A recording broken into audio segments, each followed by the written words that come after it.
What is going on, people? It's Matt from Liquid Loans. In this video, I'm excited to be joined by the financial independence guru again, who's been on here before and graced us with his presence. He's been dipping his toes into the crypto and blockchain tech space now. And today we're going to talk about crypto, the bear market, mindset, health, and wealth, because he's in pretty good shape too. So there's always something to learn. So with no further ado, the one, the only, the escape artist. Hey, Barney, how's it going? Awesome. Good to see you again, Matt. Good to see you. Thanks a lot for joining me back on the Liquid Lounge channel. We had quite a good chat last time. Found out about your background and what's not. How's it been going in crypto for you so far? Well, I had 10 toes when we spoke last time. I've only got like 4 toes now. You joking? Following the bear market. Oh.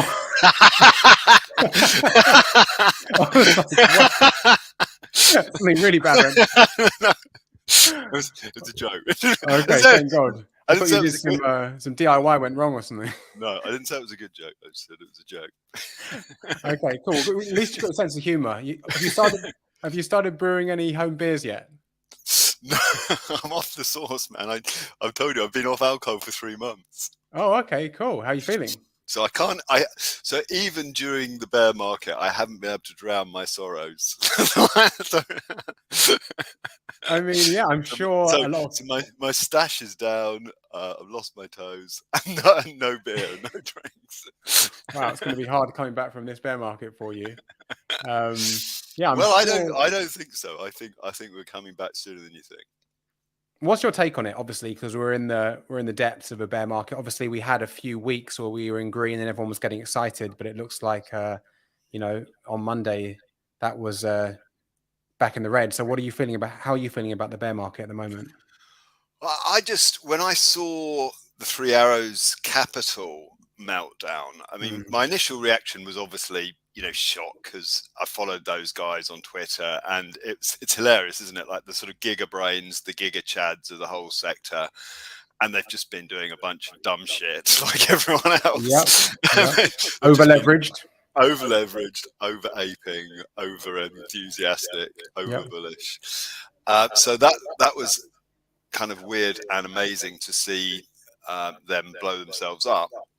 But once that happened, and I saw all of the dominoes then falling, post LUNA, post Three Arrows, then all the sort of the lenders kind of blowing up. That paradoxically made me incredibly excited, because it just reminded me so vividly of autumn 2008 when Lehman went down. And the whole financial system froze, and then there was a whole way everyone got liquidated, everyone got margin called, everyone that had been swimming naked got shown to be having swum naked. And so when I saw that happen with Three Arrows Capital, like 14 years later, like my pattern recognition is going beep, beep, beep, beep. This is going to throw up incredible fire sale prices. And it might, and if the 2008, 2009 GFC is any, there could be like a decade-long bull market afterwards. And so no certainties, history doesn't repeat exactly, but it does rhyme. But when I see a liquidation cascade, as happened post Three Arrows, post LUNA, post Three Arrows, if you can survive through that, kind of bite on a stick and not capitulate and not kind of go home crying to mummy, if you can kind of stick with that and dollar cost average, historically that's been like golden times. Yeah, I mean, actually, since we last spoke, a lot's happened. Yeah, a hell of a lot's happened. When did we speak? We spoke in April, and then after that, May, you had the LUNA debacle. Then you had Celsius, Voyager, Three Arrows. Lots changed. And so I remember sort of back in June just seeing, I remember ETH got to, I don't know, like $894, something like that. And I'm at that point, I'm sort of kind of wetting myself with excitement, because I'm like, I really think that this is, the market is kind of puking up all of these leverage positions. And once that sort of the food has left the patient, I think everyone's gonna, you'll have a healthier patient, and maybe that will set up the next bull run. So I'm incredibly bullish. I'm incredibly excited. I've been carrying on DCAing, since we last spoke. We're now like 3 weeks from the merge. Yeah, Ethereum. I know you're super bullish on that. But before we get into that, if you don't mind me asking, what have you been DCAing into? The same things as before, Ethereum and what's not? So Ethereum and stuff around the Ethereum sort of ecosystem. So mainly just straight ETH. Yeah. Like some layer 2s, like Matic, for example. And like further out on the sort of on the risk curve, like I bought some Lido token, for example, which Lido. Yeah, the Lido DAO token, which is the staking protocol for Ethereum. Okay. Or one of the staking protocols for Ethereum. So the idea is post the move to proof of stake, staking will be then kind of central and foundational to the security and the consensus system of Ethereum. And so there are a number of like decentralized stakers. So the exchanges like Kraken and Coinbase, you can stake through them, or you can go to essentially DeFi protocols like Lido or Rocket Pool or Stakewise. And so in 3 weeks time, you're going to hopefully, touch wood, have had the ETH merge go through. You're going to have the supply essentially gone from like 10,000 tokens a day to kind of pretty much net deflationary. And so it's going to change the supply demand dynamics of Ethereum massively. Fundamentally, it's like 3 Bitcoin halvenings happening at once, and it's going to improve and essentially you're going to have then a staking rate, and no one knows exactly what that will be kind of post the merge, but let's say it's, I don't know, 5 or 6%. You're going to have essentially a yield of 5 or 6% on a deflationary or at least a non-inflationary crypto. So in today's world, if you can get a 5 or 6% real yield, that's kind of amazing. In a and you think about what does a bank account pay? Nothing. What's inflation in the UK? 10.1%. So we're in a world of negative 10% yields. Yeah. The ETH merge is going to like offer if you like a sort of base layer yield in crypto. And obviously there's a million other ways which you know better than me of like how to earn yield and how to earn high yields. But essentially the ETH staking rate will kind of be like, the sort of relatively risk-free asset within crypto. Everything is risky, and everything contains risk in crypto, as with everywhere else. But it's going to be like a juicy 5 or 6% real yield, and I think that's going to make it a lot more attractive to pension funds and institutions and sovereign wealth funds, etc. And because essentially, if you're like some insurance company or some pension fund, why would you put any money into ETH pre-merge? It all just looks too risky. So if I'm kind of sat there at a pension fund running their, and I'm thinking about a crypto allocation, I might not be allowed to put it into Bitcoin because of ESG, narrative. Maybe the merge unlocks that, and and obviously assuming it happens, the execution risk is removed, and so in 3 weeks' time you've got this sort of potentially institutional grade asset with a much better ESG narrative and kind of fundamentally better demand and supply characteristics. So that's why I'm bullish on Ethereum. I could be wrong, but that's my positioning. Well, time will tell for sure. And I think it's a step in the right direction, moving from a proof of work to a proof of stake network. The issue with the staking, though, is it kind of deviates from the tenets of DeFi, because either you have to have 32 ETH to become a validator. Most people haven't got 32 ETH. Therefore, if you want to stake, you've got to add your Ethereum to a pool or go on a centralized exchange, which, again, you're giving your keys away, which, especially in the PulseChain and Hex community, we're very touchy about giving our keys away, because we can see what's happened. For example, with Celsius and Voyager, they're giving you 8% yield, but how are they generating that yield? Obviously, they're taking your crypto and they're going and leverage trading with it, and then obviously they start having margin calls. They start shutting people down from taking off money off the exchange. So yeah, there's obviously pros and cons, and there's risk whatever you're doing, whether you're doing DeFi, CeFi, TradFi. There's going to be risks. It's definitely a step in the right direction, and moving away from proof of work blockchains is the future. And I just think it's crazy that so many Bitcoin maximalists are so stubborn about it, thinking, just burning electricity is the way forward, when we don't have to burn electricity at all. So I'm excited to see how it pans out. I know you shared something about Richard Hart on your Twitter, so I'm sure you've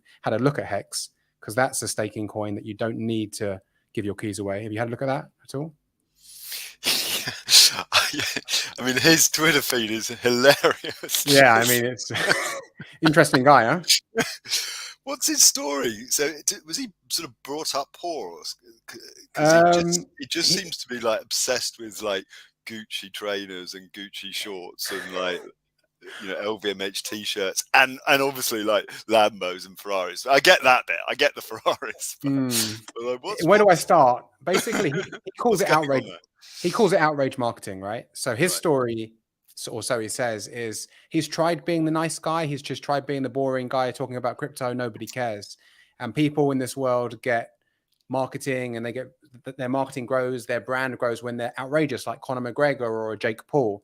So by the looks of it, he's trying to be the Conor McGregor or the Jake Paul of crypto. So while everyone else is going to conventions and being nerdy and sitting there and trying to be, TradFi versions in crypto, he's going the other way, and he's trying to get the most gaudy, outrageous, decadent clothes he can, and just shove it in people's faces. So his theory is, yeah, a portion of the people who see it will hate me, but then I'm going to stick in people's minds, and then they're going to. So it's kind of an oxymoron, because when you hear him talk about blockchain tech, he's very, very knowledgeable, and he's designed Hex, and he's designing PulseChain, which is a layer 1 fork of Ethereum. But then when you see his Twitter feed and he's talking about crazy stuff and how much his watches, he's got $10 million of watches and all this stuff, you're like, what the hell's wrong with you? So yeah, it's a bit of a paradoxical thing. I know what you mean. Yeah. And I haven't got past that. I went to his Twitter feed and I'm like, what's this? And so I'm not against. I mean, I think I kind of get the marketing thing. I mean, I've actually had, the same thought with financial independence, because, I've been blogging for 8 years, and it is quite tempting to kind of, I can see the attraction of like outraging some people and like creating noise and creating, friction. But whenever I've done anything like that, I just like, I can't be bothered like answering all these people on Twitter and etc. So yeah, I'm just not. I don't have the personality to be like a shock jock like he's doing. So when I see guys like that, I'm like, okay, I'm kind of out, right? Yeah. And I get it. A lot of people are, right? It looks like a scam when someone's holding up 10 Rolexes, Lamborghini, I'm on a yacht, and you're like, it doesn't make any sense. But I think, yeah, he's trying to outrage people, and in that percentage, some people will be like, well, let me look into this guy. And if you go back and watch him speak on blockchain tech, it's completely different. He's, I mean, if you look into Hex, going back to staking coins, Hex will give you between about 12 to 40%, which sounds absurd, right? You're like, how the hell could you give that? Well, you're not getting paid in USD or any fiat currency. You're getting paid in hex. And if the market sees value in hex, you know, obviously the price goes up and down like all the cryptocurrencies. But if the market sees value in the cryptocurrency of your choice, whatever you're staking, in this case hex, then obviously you can sell that for stable coins and what's not. But the APY, depending on how long you lock up your hex, you can get between about 13 and 40%. So it's quite interesting. Yeah. No, I mean, I had like a couple of £100 of Luna just because, you know, I could see the engagement it was getting.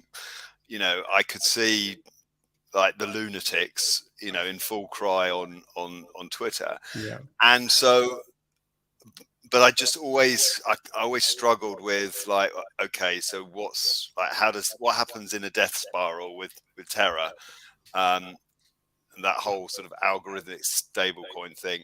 And so whenever I see high yields, my initial reaction is, oh, wouldn't it be nice to have like a 10% yield? And then my second reaction is like, yeah, but where does that come from? How does that work? And what tail risk am I taking on? Like what sort of, what black swan risk am I taking on? Yeah. And so, yeah, I lost a couple of £100 on Luna, because I mean, particularly it's kind of almost hard to remember, like what did 2021 feel like? There was so much kind of going on that, you know, you couldn't keep up with all the different stuff happening. You couldn't keep up with all the hot projects. So I just had like a couple of, you know, just what I would call an information stake in a whole bunch of these things, including Luna. But I always did kind of think, well, yeah, what happens if there is a death spiral? The issue with Luna is it wasn't fully backed. And when anything isn't fully backed, as we know, you know, fractionally reserved banks, but especially crypto, if you look into that, that was a complete shit show. They were trying to back it with Bitcoin. So you're backing an asset on another chain. Yep. And then obviously when Luna started to go down, and then they tried to sell that Bitcoin, they were selling the Bitcoin at a loss, but they had to sell it because obviously they had to try and, you know, stabilize UST. When you look into it, it was a shit show. But when you're over collateralized, which a lot of projects are, liquid loans, for example, there's a plug there. Our algorithmic stablecoin is over collateralized. So there's always more collateral in the system than there is actual stablecoin minted, where a lot of places like UST and what's not are under collateralized. So once everyone starts doing a bank run, then it becomes evident that they can't meet all the demand. Yeah. It's amazing, isn't it, to see crypto just kind of repeating some of the mistakes from like the 1800s banking, you know, like wildcat banking in the Wild West, you know. So yeah, there's nothing new under the sun, I guess. When I like to read books on, you know, history and psychology and what's not. And what you just said is perfect. There's nothing new under the sun. This has been going on. There was rampant inflation in the Roman Empire. You had people coming into town saying, I can change metal into gold, and creating a whole cult around it, like we see in crypto a lot of the time, right? So, you know, so you can look at the analysis of the composition of, I can't remember, is it a denarii or whatever the Roman coin was of the day, and essentially it went from being 100% silver to 10% silver over a couple of 100 years, as each emperor kind of funded his wars, funded his empire, funded his overseas expansion, you know, funded a bit, you know, an expanding government and more hangers on, etc. But by essentially watering down the currency. And so, you know, you can kind of see the historical parallels. Human nature doesn't change. The tech changes, but human nature doesn't change, you know. So I think in 1,000 years, there'll be a whole new set of people doing the same thing with different technology, but, you know, it'll be the same thing. People trying to accrue power and resources and the elites kind of battling out. So, it really is interesting to go through history, because a lot of the time we're so And so we should do, live in the moment, but we're focused on our era that we're like, oh, we're the first generation to experience this and that. And when you go back through, I think I heard someone talking, they found, I think, I don't know, scriptures or some ancient books from Babylon or that era, which is modern day Iraq. And apparently they were saying the same thing back then, like, this new generation, they're not hardworking, they're never going to make it. They're lazy. All the stuff I say. Yeah, so it's been going on for thousands of years, and I'm sure it will continue. No, I love a good sort of financial history book, like Extraordinary Popular Delusions and the Madness of Crowds, for example, by Charles Mackay, is an outstanding book, just about, you know, going back to the South Sea bubble. And that's fascinating, the South Sea bubble. All these historical events. And who was it that got wiped out? It was Newton got wiped out in the South Sea. Yep. Sir Isaac Newton. Sir Isaac Newton FOMO'd in, you know, to the South Sea bubble. He actually made money the first time. You know that? He sold in a profit. Yeah. And then FOMO'd back in. And then blew himself up. And so, yeah, I love all those historical books. The other one, have you read, what's the Jesse Livermore book? Confessions of a Stock Operator. No, I haven't. Is it obviously a good read? So that's from like 1920s kind of America, and it's talking about the stock market pre the SEC. And so that's just about pumps and dumps, and they called them pools, where, like, you know, rich guys would kind of get together and pool their money to ramp up a stock, and then let it crash, try and get out of the top and let it crash. And essentially it was abuses like that led to, you know, the SEC being set up. So it's like, that's another brilliant book. What's it called again? Confessions of a Stock Operator. I need to read that. That's exactly what's going on. Listen, most crypto projects, the majority are probably scams. Let's be real. Exactly. Right? Thousands and thousands of tokens. Exactly. How many of them are legit? They've got utility. They really do what they say on the tin. You know, a tiny fraction. Exactly. And so, and it's like, I just say, yeah. So Confessions of a Stock Operator, like, that just shows you what goes on in a, you know, that in a unregulated market, where it's kind of every man for himself and there's no insider dealing stuff. And, you know, you can just imagine all the crap that's gone on in crypto, people swapping tips in Discord channels and Telegram channels, etc. And like, you know, spreading information and misinformation. It's so you're right. There's nothing new under the sun. This stuff has happened before, and it you know, as I say, it prompted the SEC's foundation last time. So there will be a response. 100%. I mean, I first heard about pump and dumps before crypto. I was someone was telling me, I was living in Asia at the time. That's it. Someone was telling me about them. And they're like, "Oh, have you heard of a pump? This is just a pump and dump." And they were talking about stocks. And I was like, "Well, what's that?" And they're like, "Well, basically, you know, people start a project or a stock, and they release it. They release good news around it, and then they all get out at the top. And then, you know, or they release some bad news about it and they short it." And I was like, at the time, I was like, "No, that's not going to work. People aren't going to believe that."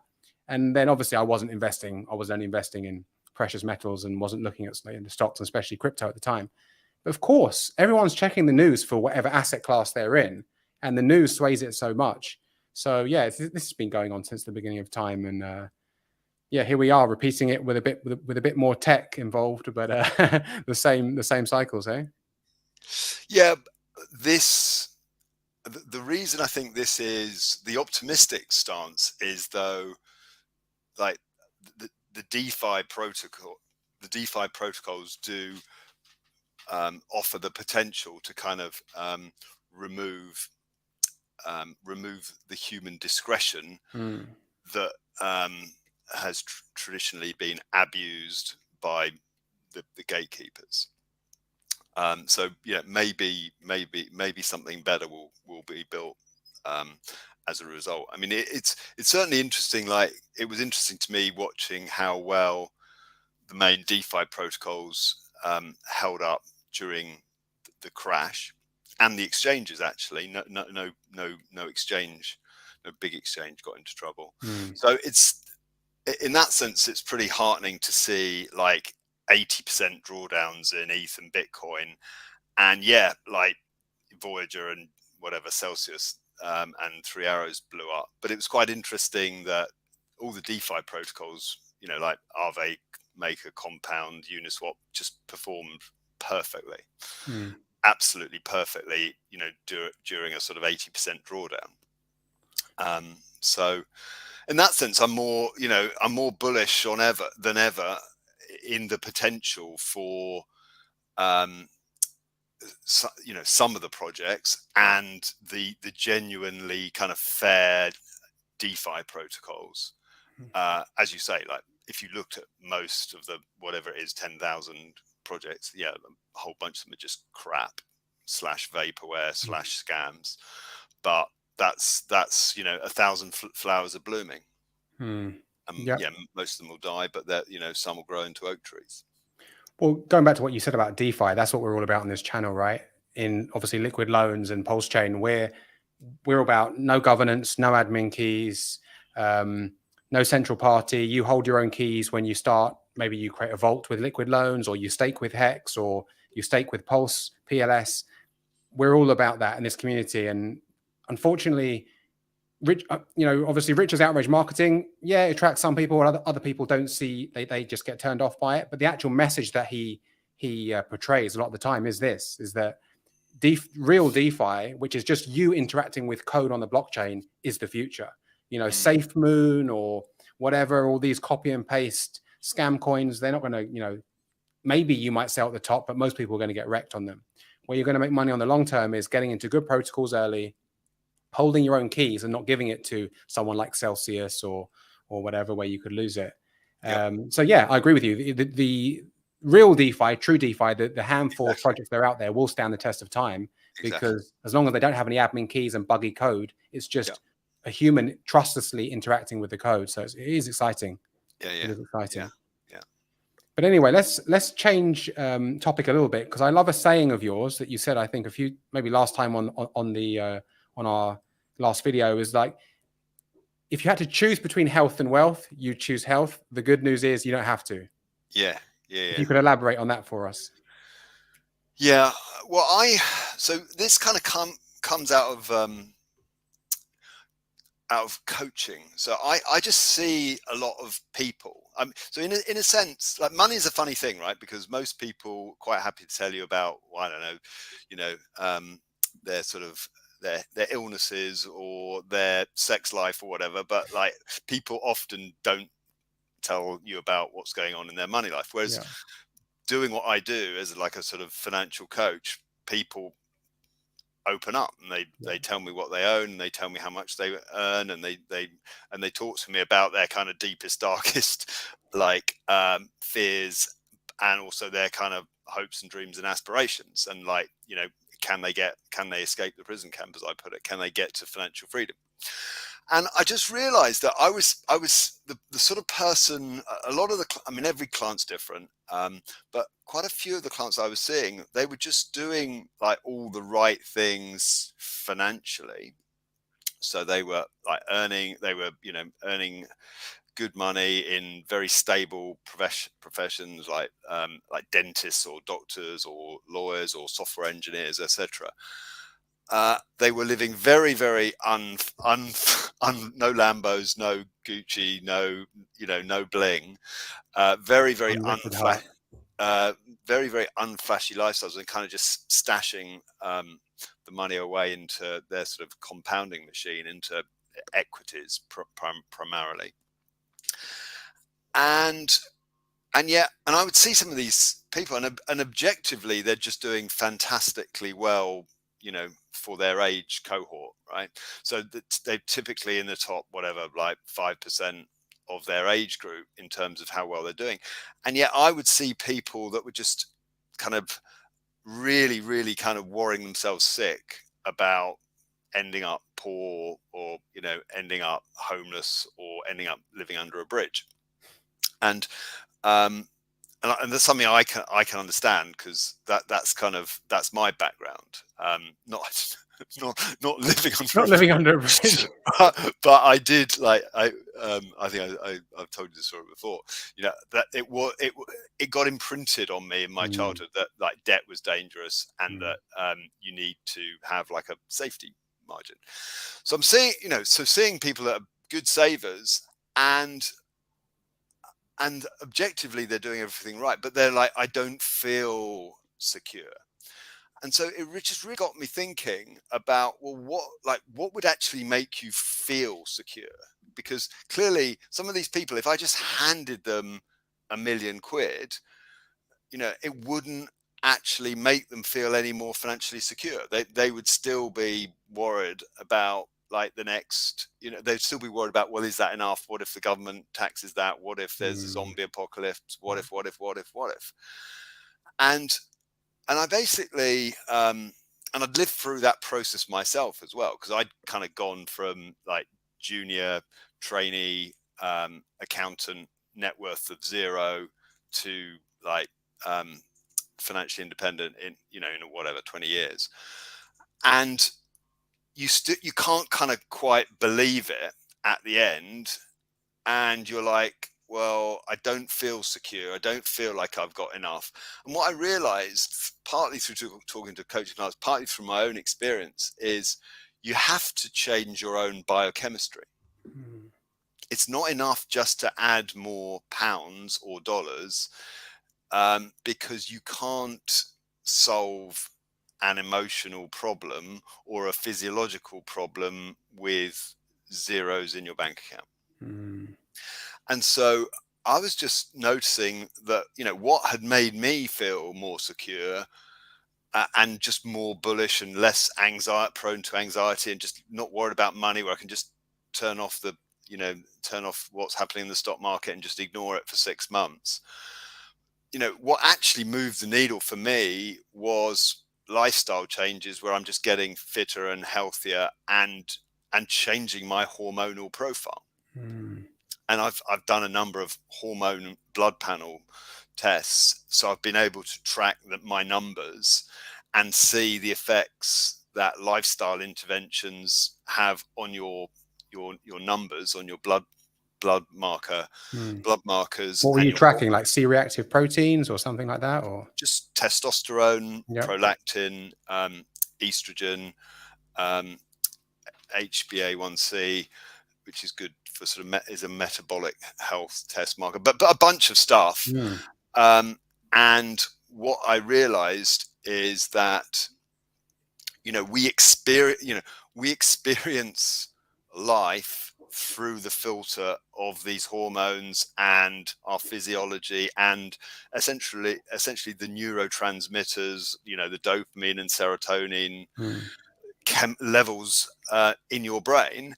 And the body is this infinitely complex system with lots of kind of feedback loops, etc. And long story short, if you take the body out of its natural environment and screw it up and get the hormones wrong, then you're going to feel shitty no matter how much money's in your bank account. That's so interesting, because that's what I've seen myself. I think I heard a story from Mariah Carey, and at the time she had a net worth of 200 million, and she felt insecure about money. So it's definitely not going to be another 100 million. I mean, once your net worth is 7 figures, you're still shopping, Gucci and Louis Vuitton, whether you're a billionaire, it's the same shops, right? Like what's going to change? So the thing that I saw this documentary many years ago, this is before I had money, but it stayed with me forever. So it was this Saudi prince, this oil sheikh, and they showed you his palace, and and they showed you all the security set up, and then they showed you his escape yacht, and his escape yacht was, kind of, if the world ends and the zombie apocalypse is happening and he needs to get onto his boat to get away from the zombies, they showed you the inside of the boat, and they showed you the gun locker in the boat, and it's like all these machine guns, these assault rifles and grenades and rocket launchers, and I'm like, that guy's scared. Like Yeah. he's living in fear. So he's a billionaire, but he's dominated by fear. And like, if I give him another $1 million, like, well, that's not going to help. So, you know, you realize eventually that money is very good at solving some problems. Like, if you need your boiler fixing, money works very, very well for doing that. But if you actually want to feel financially secure and you want to feel like great and enjoy life, etc., money's kind of useless for that in some sense. And so obviously it's a problem if you haven't got a roof over your head. It's obviously a problem if you haven't got food. But I just think there comes a point where you get much more ROI in terms of your how you feel about life through focusing on health and fitness and wellness than you do on bank balance. So with your financial coaching, did it start branching into kind of life coaching? Because you were telling them, right, you should work out, you should eat healthier, or? Well, it always had a little bit. I mean, I hate the label life coaching. Yeah, I know. It sounds so Californian and bullshitty. Yeah. But to be honest, it's always. I mean, I part trained as a therapist. Would you believe? Like, and so interesting. It always did have a therapeutic angle to it. So what are you doing to stay in shape? I mean, I hope you don't mind me saying, I know you're not in your 20s, maybe not even your 30s anymore. But you're still looking good. You're still in good shape. So, so this year I've been off booze, okay. And that's that. For normal people, they'll be like, "Oh, what do you fucking want, a medal?" Right? But for me, that was a big deal. to give up alcohol. I basically have only drunk a couple of times this year, and done a couple of sort of 3-month stints without. And for me, I kind of, I do want a medal for that. Like, that's really, if you knew me when in my How much were you drinking before?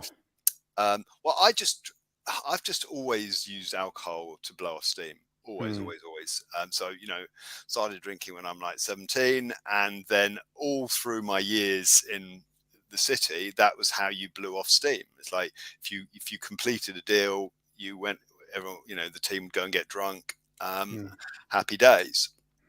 And so I've always used it as my stress relief valve, and I always really enjoyed it as well, unfortunately. But the problem is, it became too sort of habitual, and too. It was my go-to reward for everything. So it's like, oh, you've done your tax return, have a drink. Oh, you've done. So the achievement got smaller and smaller. Oh, I'll have a drink. You tidied the garage. Time for exactly. Tidied the garage. So let's get drunk. So I've always, I would say I've always been functional, but I was definitely drinking more than the government would tell you you're supposed to.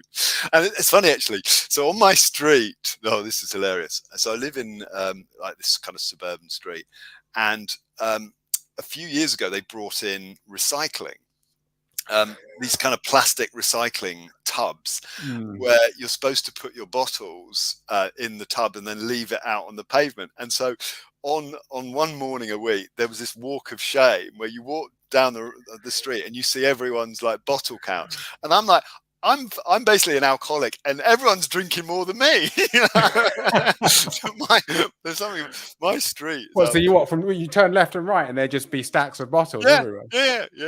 And I guess they would say they'd done a lot of entertaining or something. But I was like, geez, I know how much I drink. I think COVID showed that up, right, to everyone, how much everyone was drinking even more. Exactly.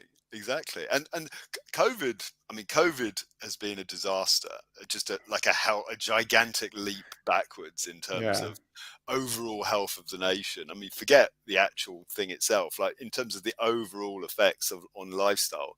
The repercussions of the lockdowns and everything, all the repercussions of lockdown. It's been a giant leap backwards, in my not so humble opinion. So so that really brought to me the focus that, I've got another saying, which is you're only as strong as your weakest link, right? So if you're like 21 and you're really slim and fit and you're broke, okay, well, money is your weakest link, and so you need to get a job, and you need to, build up an emergency fund, and you need to learn about how the money system works, right? So when you're 21 and broke, or 18 and broke, money is often the weakest link.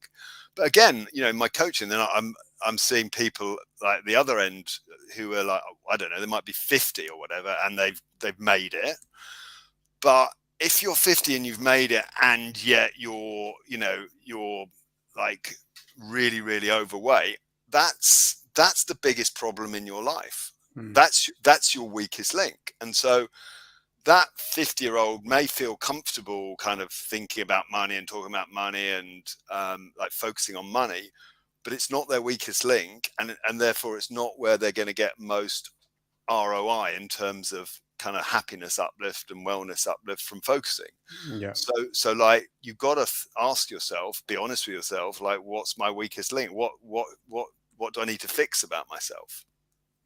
It makes sense. It makes sense, because you're right. If you're young and you've got, all the time in the world and your health, and you need to work on your finances. And being rich obviously is different to everyone, but come on, it doesn't matter if you got all the money in the world if you can't walk, or I see a lot of people in their 60s, which isn't old, especially as you get older, right? When I see my parents are in their 60s, and I see people in the same age hobbling around. I think COVID really affected a lot of people, right? They move less, and I see them around where I live, and I think, wow, you're hobbling around in your 60s. Obviously when you're in your 20s and stuff, you think 60s is ancient, but when you get into your 30s and your parents are in their 60s, you're like, that's not old. And to see people, already they hobbling around with walking sticks in wheelchairs, it's worrying. So those 60-year-olds that you're talking about, the mortality rate, if they fall over and break a hip, the 1 year mortality rate is like 40%. In other words, 40% of them will die within a year if they break their leg, because they're already in kind of lousy shape, as you say, and they're kind of hobbling around, and they're bent over, and they've got awful posture, and they're either out of the habit of exercise, or they never even got the habit of exercise. So they have no mental model for building yourself back up. And so they fall over, break a hip, go into hospital, lying down in a bed, eating shitty food for whatever, a week, 2 weeks, or whatever, and huge muscle loss, sarcopenia. So they're essentially wasting away while they're kind of the break is healing, and they didn't go into that shock with enough muscle mass to withstand like a month off, a month of atrophy essentially. And so physically they don't have the reserves, but often they don't have the mental reserves, like to think, okay, I'm 62, what's it like to be in pain every day, but in a good way, like pushing myself so I can walk a bit further, lift a bit more, etc., etc. I know what it's like to be in pain every day, because I went to the gym this morning, right? So I know what it's like to be kind of in discomfort, most days. And it's not a bad feeling. It's a good feeling, because you're working out, and it's self-directed. But I've got a mental model for coming back, and grinding out the reps, right?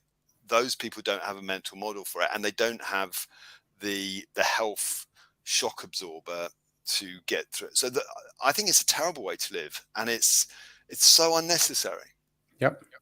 And so I'm 52 now.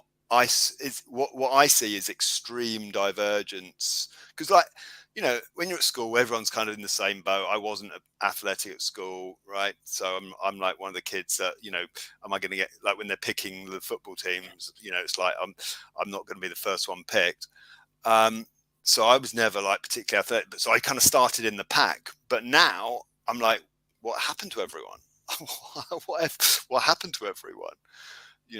Like, when you walk around the UK, I used to think, oh, that's UK fat, and then you put American fat, and now a lot of the times you see American fat, in the UK. It's a disaster. And they're eating poison. They're just eating poison. So you know, the way I've been thinking a lot about this recently, and it's like, you know, those kind of horror movies from the 50s where, like, in small town America, like, everyone gets sick, and it's like, you know, what, and everyone's trying to work out, like, why is everyone dying and what's going wrong. Well, it's, to me, it's like a sort of B horror movie, and the answer is it's the food. Like, the food is not right, and so, like, processed food is doing stuff to the general population that people just don't realize how shitty it is and what it's doing to them. And so it's not just exercise, it's sedentary lifestyle plus processed food, plus time. And so I learned so I've been digging into this stuff recently, like, just go and look on Wikipedia and look up the concept of allostatic load, because it explains just so much about the state of the population. So allostatic load is just essentially the concept of the aggregation of marginal gains, but applied to cell health. And so if you're just eating, processed food, donuts, all of that sort of toxic junk food, that's fine. It tastes kind of hyper palatable, and you get your kind of carb buzz off it, but it's death by 1,000 cuts for your cell health. And so the idea of allostatic load is that you essentially reach a point where your cells kind of stop working, or certain organs stop working, because you've filled up the sewage works with sewage, and now it's gummed up. And essentially, so that really, and so I'm kind of tutting about everyone else. That's kind of what I did to myself with alcohol, which is like, it wasn't, function, I was able to function. It wasn't like I was,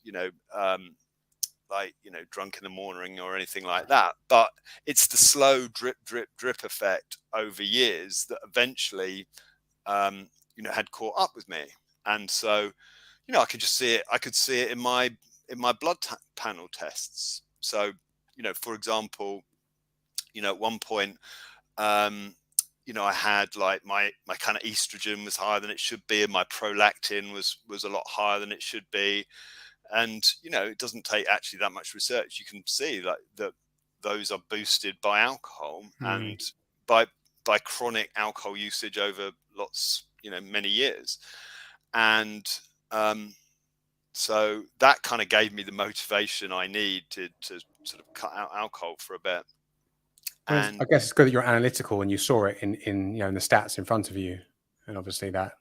Well, this is the thing. So this is what I love about blood tests, right? It's like being able to look under the hood of a car.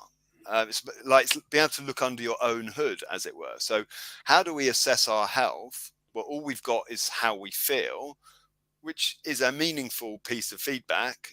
Are you in pain? How do you experience, like, how upbeat are you? But, like, why wouldn't you go and get some data on that? Blood tests are great. I normally do about 2 a year, and I always want to check what my levels are like. And testosterone. And I guess, have your T levels risen quite a bit since you got off the old booze? Well, I was always, my testosterone wasn't the problem. I always had, like, quite a good level of testosterone, but my estrogen was too. So alcohol encourages the aromatization reaction, essentially, where excess testosterone is converted to estrogen. And so I never had a problem with low testosterone, but I had some kind of spillover effects.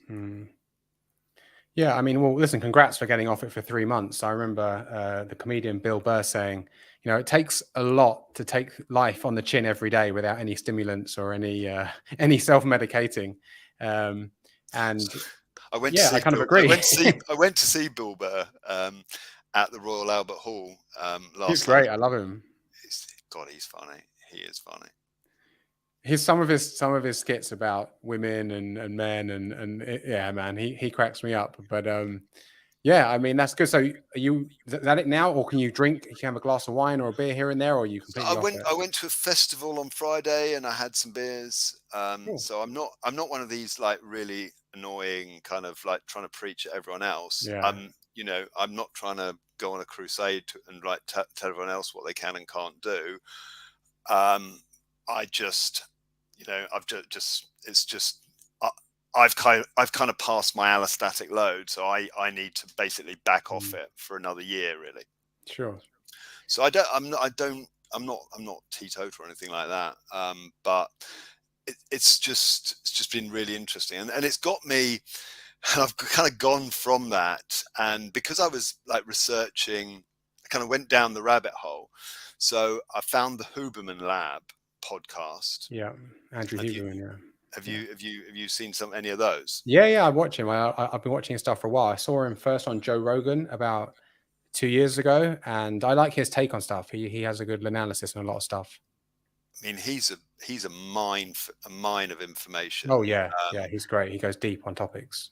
Yeah. So essentially, I kind of found. So essentially, it was his interview with Dr. Anna Lemke, who was an addiction specialist, and that really, I heard that earlier this year, and basically they were saying like there's no way around it. If you've got any sort of low level addiction, let alone a high level addiction, you've just got to go cold turkey, right? Minimum 1 month. And I'd done 1 month without before, but like that's like you got to do minimum of 1 month. And it just got me reading it got me deep into like understanding the dopamine pathway. And essentially dopamine is the molecule of more, it's the molecule of pursuit, it's the molecule of reward. And so, you know, it's involved with like, I'm hungry, I must go and get food. You know, it's involved in like libido. And it's also involved in like a bunch of money behaviors, like gambling, for example, and the pursuit of resources. So I went down the sort of Huberman rabbit hole, learned just a ton about like how the dopamine pathway works, and how essentially, if you're the sort of person as I was that kind of enjoys a couple of drinks, you see how essentially what you're doing is you're bringing forward happiness, but it's like borrowing it from the future, and then you've got a kind of deficit you have to pay off. Yeah. And like so. And one of the things that Huberman's really good at is like, well, how would you flip that on its head? And that got me into like cold water exposure, because essentially, so this year I've been kind of experimenting with that, and so we've got like a tub on the patio. The old Wim Hof method. Yeah, and we got put water in it, ice in it, nice, and then do like 3 minutes of immersion first thing in the morning. And essentially, that's the opposite of drinking from a dopamine perspective, because you basically get a nasty shock. You take your hangover up front. You get a nasty shock as you get into the cold water. It triggers like this kind of shiver response, and essentially the body then tries to generate raised temperature. And basically you get so you take the pain up front, and then you get a kind of slow release of dopamine for the rest of the morning. Yeah. And so it's like the opposite of drinking, where like you're stealing happiness from the future. With so cold water exposure, you take the pain up front, and then you get the rewards spread over the whole day. Cold water's great. I've been doing cold showers every morning, a 5-minute cold shower. Now I know they're not as intense as an ice bath, but they're the espresso shot of compared to the actual full-on ice bath. But yeah, I've been in a cold shower every day for about 5 years. I went to see Wim Hof in London in 2017. Wow. I came across him on YouTube back then, and he was doing a seminar in London, and yeah, we had to literally get in the ice baths in, and I thought I was going to die. Like when you first get in for the first 30 seconds, you're like, how can you obviously your body acclimates, but it's like I'm being stabbed everywhere in my body. But it's But really, really isn't good for that you. interesting how when you first do it, your body, essentially your brain is trying to protect you. It's screaming at you saying, Yeah, get out. danger, danger, danger, get the hell out, get the hell out. But I'm just fascinated by essentially if you can overcome that in various domains of life, like exercise is a great example, and push through it. Often you realize that your body was being overly cautious and overly protective, and you can handle a lot more than you think is possible. Yeah, I mean, my kind of theory on it is if I pussy out of my morning cold shower, what else am I going to pussy out of in the day? Am I going to not do my workout? Am I going to overeat my calories? Am I going to not do, work on what I have to do for my career on that day? So I use it as that's the first thing done, right? You get up, I do my cold shower, and then that leads into my day. So yeah, cold exposure is great. And I'm not sure where you are in London, but I used to go swimming in Hampstead Heath. They've got outwater, like a lake, right? You can just go swimming there. Yeah. And you can go like any time of the year. And I've been when it's like -2, -3 and jumped in there. Wow. Oh, well done. You feel amazing afterwards. I'll go there. I'll do a 5-minute swim. You get out and you feel warm because obviously it's cold there, but because you've been so cold, dry, run over to Hampstead and get a Starbucks, feel like a new man. So, yeah. So I was doing it this morning, and for the first time, I was like more excited by the adrenaline than I was kind of bothered about the discomfort. And I'm like, Nice. I'm actually enjoying this. I'm actually like not just the buzz afterwards, but actually while I'm in the cold water, I'm like I'm enjoying it then. Now So maybe basically reset your mind, you reset your brain about it. so you do it's neuroplasticity. You have changed your mind, you have improved your tolerance, you have kind of toughened yourself up a little bit. Yeah. And so that's progress, right? That's amazing. Whenever you can push through something hard, like I think we were talking about this on Twitter, right? About fasting, long fasts. And of course, when people hear that and they don't fast, they're like, that must be awful. But I like a long fast, I like it comes with calmness. There's no stress about what to eat, cooking, washing up, all this stuff. And whenever I complete it, I feel great. I think you're Zen master level compared to me with fasting, because like you've done like 3, 4, 5 days, haven't you? My most is 5-day fast. Yeah, that's amazing. I didn't enjoy that one, to be honest. I'll be fair. After the first, it's not the hunger so much. It's just that like after 2 days in, like you're weak. You know what I mean? And I don't know the people that do 30 and like 60-day fast. I don't know how they get out of chairs because yeah, you start to become quite weak. But every Monday I think I told you from every Sunday night till I fast from like 6 p.m. Sunday until about 2 p.m. on a Tuesday, about 42-hour fast. 44-hour fast. And yeah, basically it makes Monday so easy because I've got lots of videos to film. I've got lots of work to do. I hit the ground running, don't have to worry about food. So, but yeah, of course, anything over 48 hours gets a little bit, wears a bit thin after a while, but 40 hours or 24 hours, easy. Yeah, well, I'm up to 44. Oh, nice. Well done. But yeah, but that, for the first 40 years of my life, I'd never gone 24 hours without eating. So that is definitely something that was out of my comfort zone, like bigly out of my comfort zone. Yeah. But it's like when you actually, and then you read, you hear, you dive into it. And I've found like Dr. Jason Fung, and I think he's such a funny dude. And he's fearless about just saying what a scam like the American medical system is, and what a scam big food is, and what a scam big pharma is. I mean, he's absolutely, he just doesn't care.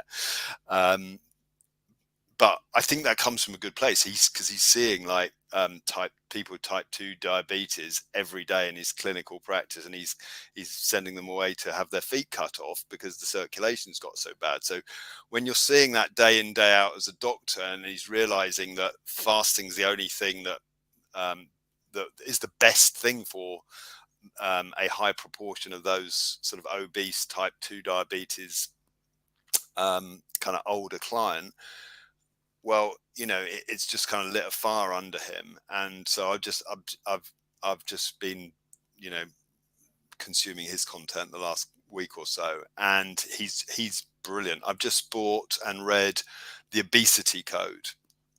That is a fantastic book. Who's that by again? I've heard of that. That's that Jason Fung. Yeah, Doctor. He's a Canadian Asian guy, right? Chinese guy or something. Yeah. Asian. He's a Asian Canadian, but I mean, he's just brilliant. He's absolutely brilliant.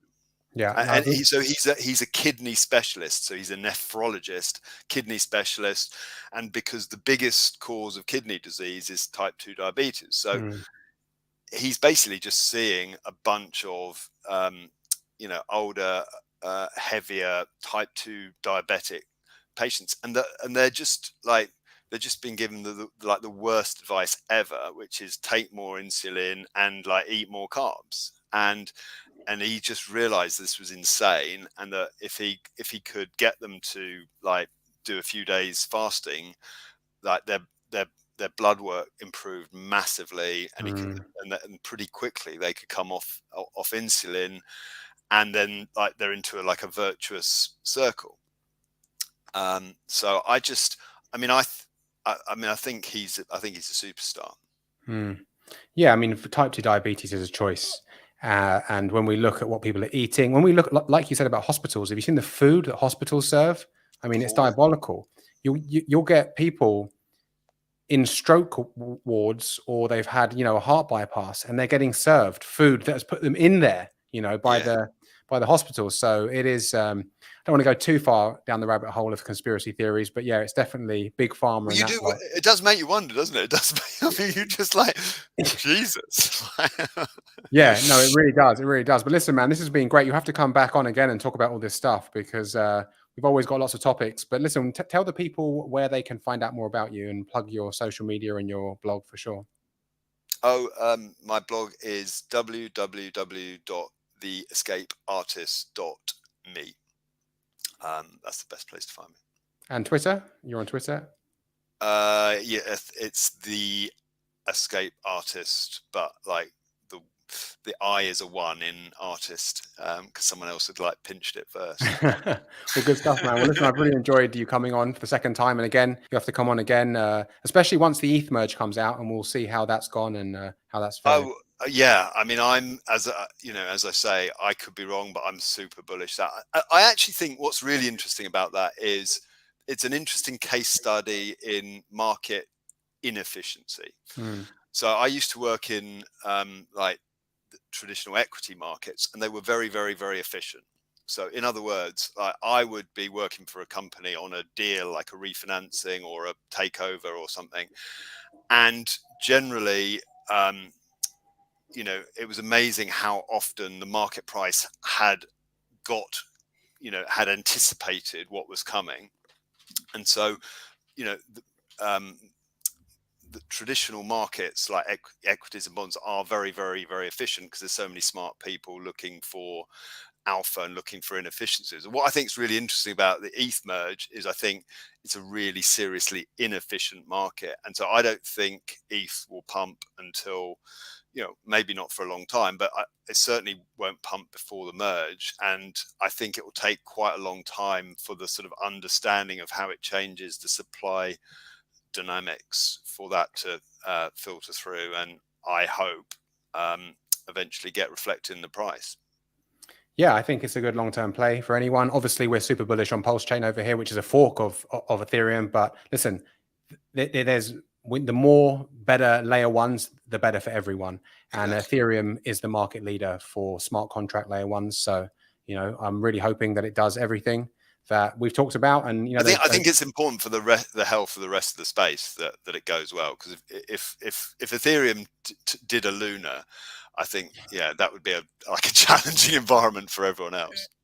Absolutely, absolutely. But like I said, when it merges, come back on. We'll talk about it, and also talk about some more health stuff. So thanks again, man. Take care, and do stay in touch.